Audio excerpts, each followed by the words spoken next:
Hello, everyone, and welcome back to the Magnetic Goddess podcast. I'm your host, Amy Lee Westervelt. I have a fantastic guest for you today. I know what you're thinking. Amy Lee, you always have fantastic guests for us, and you're not wrong, but I have a really great one for you today.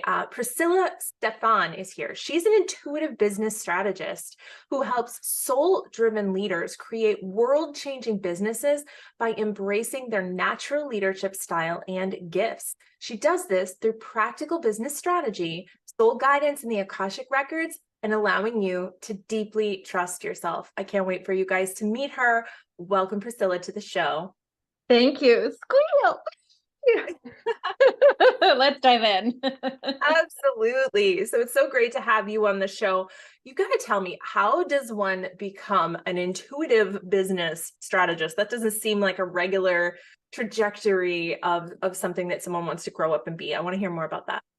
Yes, I recently learned as we were talking that I'm a star seed, and I clearly was one of those mystics that had one idea of what she would do, and life gave her everything that she never even thought she could be. I didn't even know Akashic Records existed. I never wanted to be an entrepreneur or certainly a mystic.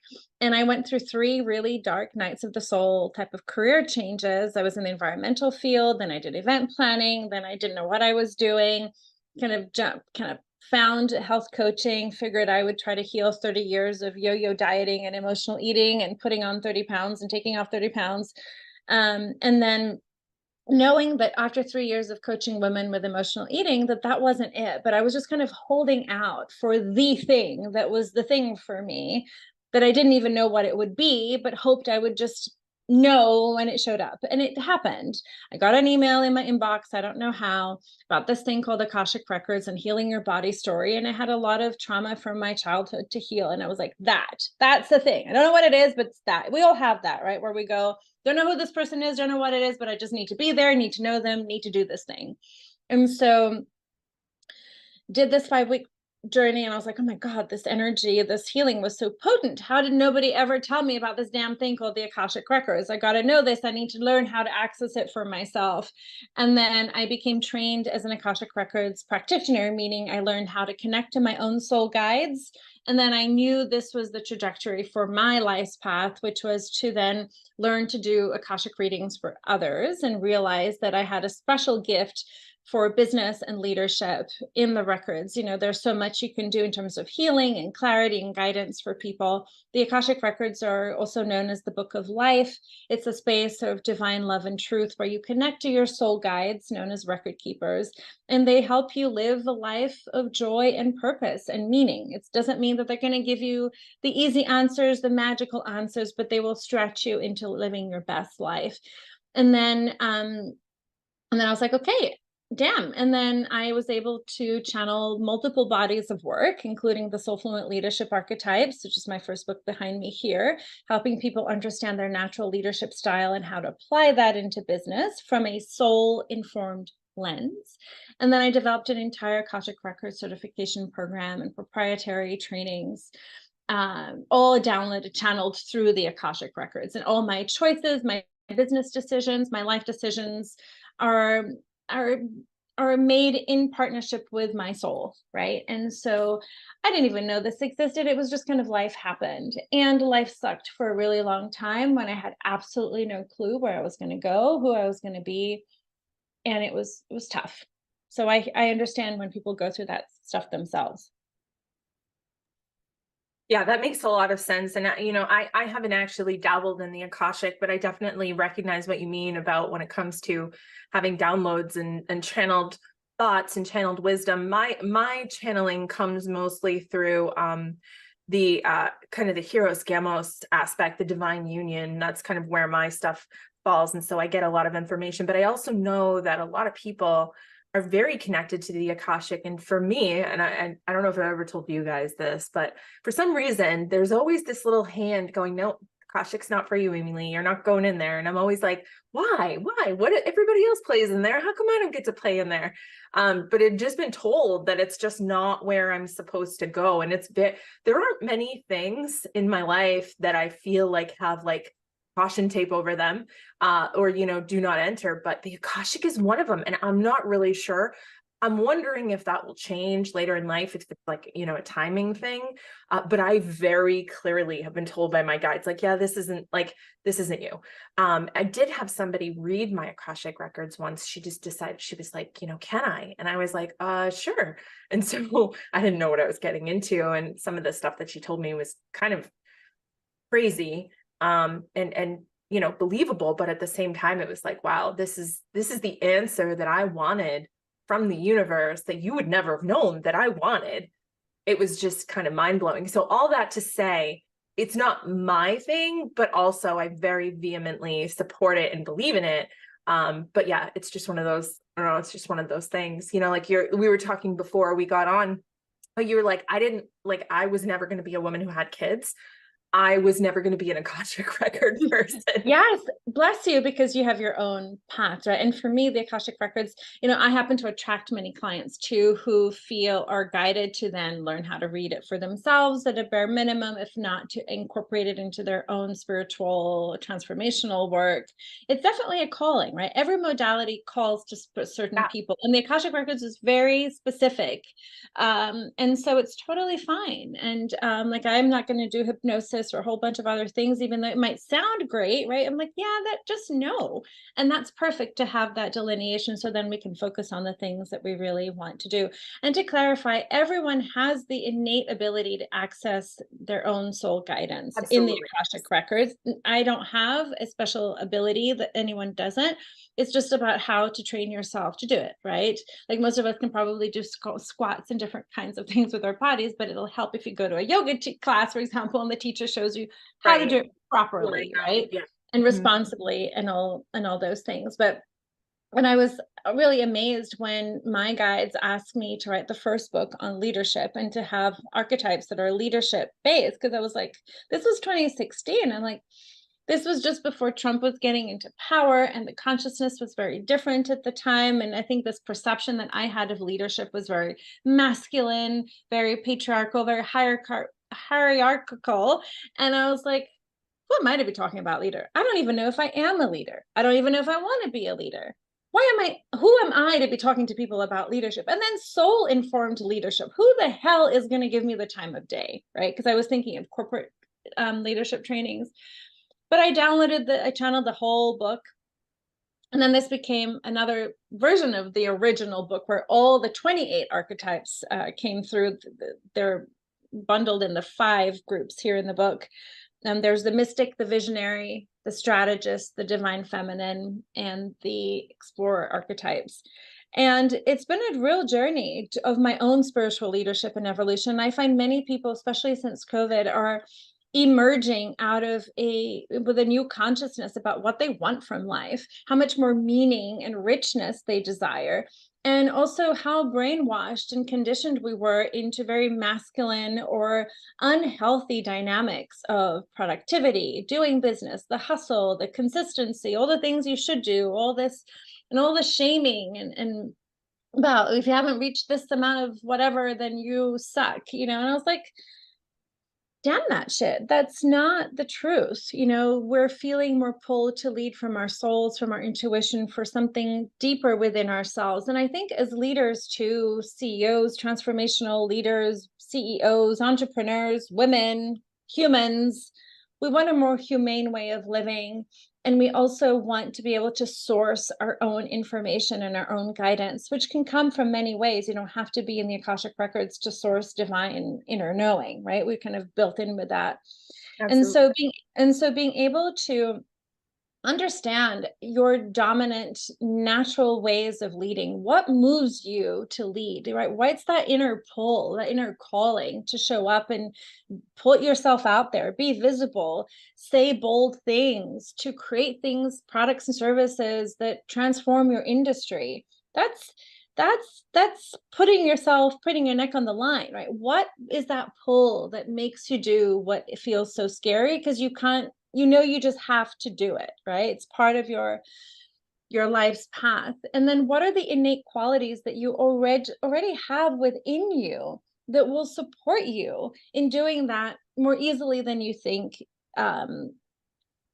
is required of you to do it, right? Mystics are innately They're here to elevate consciousness and to create harmony and well-being in the world, at least according to my framework, right?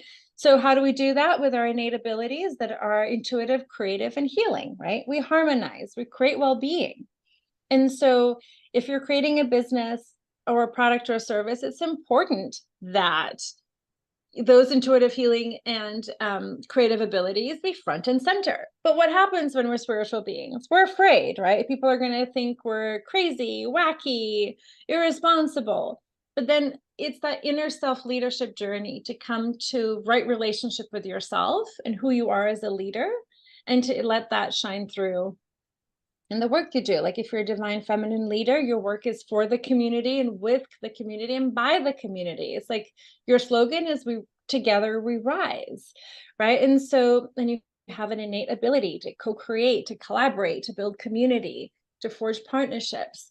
And so understanding these key aspects of ourselves, our pitfalls, what makes us truly us, gives us allows us permission to take up more space, to say what we really want to say and the courage to do it, and then to build a business around that that changes the world. Mm. A mouthful, I know. Oh, no. As you were speaking, I was thinking about, because I also identify as a mystic, an Eros mystic. And I was just thinking about like my thoughts in regard to what you said. And I noticed that you're like, this is how you feel, and this is your slogan. And I'm like, I don't know. I feel like for me, and you you hang out with me for any amount of time, you'll find out the kind of leader I am is a very dissonant leader. My human design incarnation cross is the left angle cross of defiance. So, you're going to always get devil's advocate from me. But for me, I feel like the mystic is much more of a neutral energy of awareness and observation with an element of light.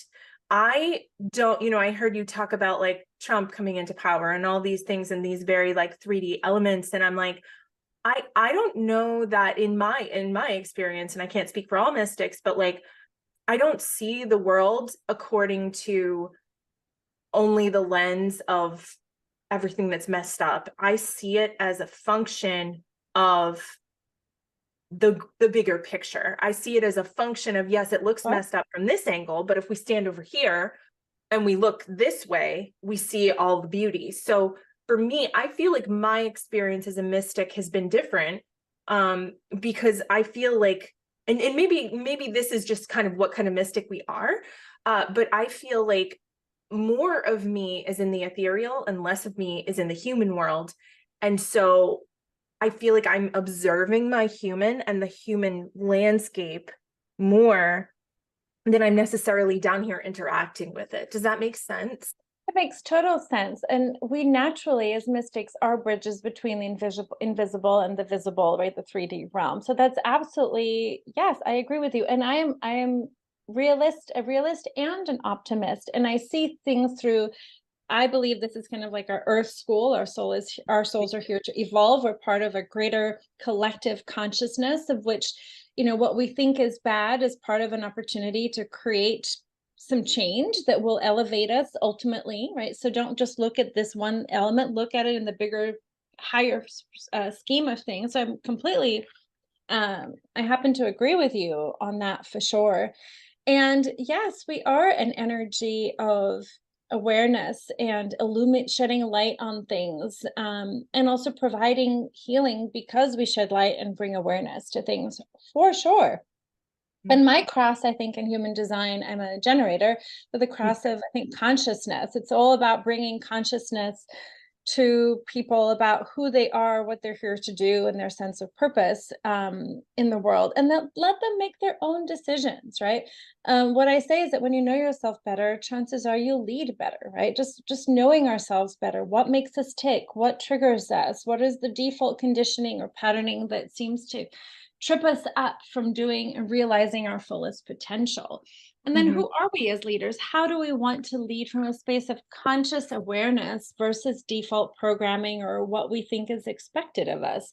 And I think that's what this work for me really triggered, was like, if I stopped navigating on the river of what's I think is expected of me, or what's acceptable, or what's safe. And I actually asked myself, what is true for me? What do I value? Do I really want to say? What do I want to create in the world? It was a little, tough, because I put the responsibility on myself and not on someone else. Mhm, mhm. And it took a hot second to feel comfortable with owning myself, having more sovereignty and authority over myself, versus just letting someone sort of, maybe a lot, define who I am and what I can and cannot do. You know what I Mhm. mean? Absolutely. Uh-huh. 100%. So what do you think makes you a magnetic goddess? I've been told, oddly, my smile and my voice. That this is what I've been told, not what not just my ego talking, is that, when I come in, it's funny, I've always had this fear that I'm invisible. But people often tell me when I walk into a room that they notice my energy, right? There's something light or inviting, warm about my energy. While I'm still highly opinionated and curse like a sailor. And also I think my voice. I used to hate my voice because I thought it was too sweet, or I sounded too baby-like. But I've heard time and time again that there's something soothing and very resonant and transmitting of my voice. And so I think, and frankly, deep down, I really care about people. I love people. I think people are fascinating. And I think a world where more of us are really leading from our innate talents and gifts is a world where we're all thriving and happier. So that's what I think: the smile, the warm energy, and my voice is what I I would love say. that so much. I would tend to agree. So how do people get a hold of you if they want to work with you, if they want to, purchase your book, they want to just get into your world? What do they do? How do they get there? Just go to priscillastephan.com. If you're curious which of the 5 Soulfulent Leadership Archetypes you are, you can go to the quiz right on there. It takes 3 minutes. You can identify your archetype. You can also get a copy of my book, Kindle or print. It's all color. It's beautiful. It's a real guide. I still offer Akashic business readings, and I also work with more established service-based founders, CEOs, healers, coaches who are looking to restructure, grow, and elevate their business to really do their soul's work in the world. That is so amazing. So you guys definitely check her out. She is so great. I'm sure you guys have already gotten a taste of her energy and how fantastic she is. So thank you so much, Priscilla, for being here with us this week. It has been our pleasure. Thank you so much for having me, Amy. Absolutely. And that'll do it for another episode of the Magnetic Goddess podcast. Until next time, may you be happy, may you be healthy, may you be safe, and may you be at peace. Namaste.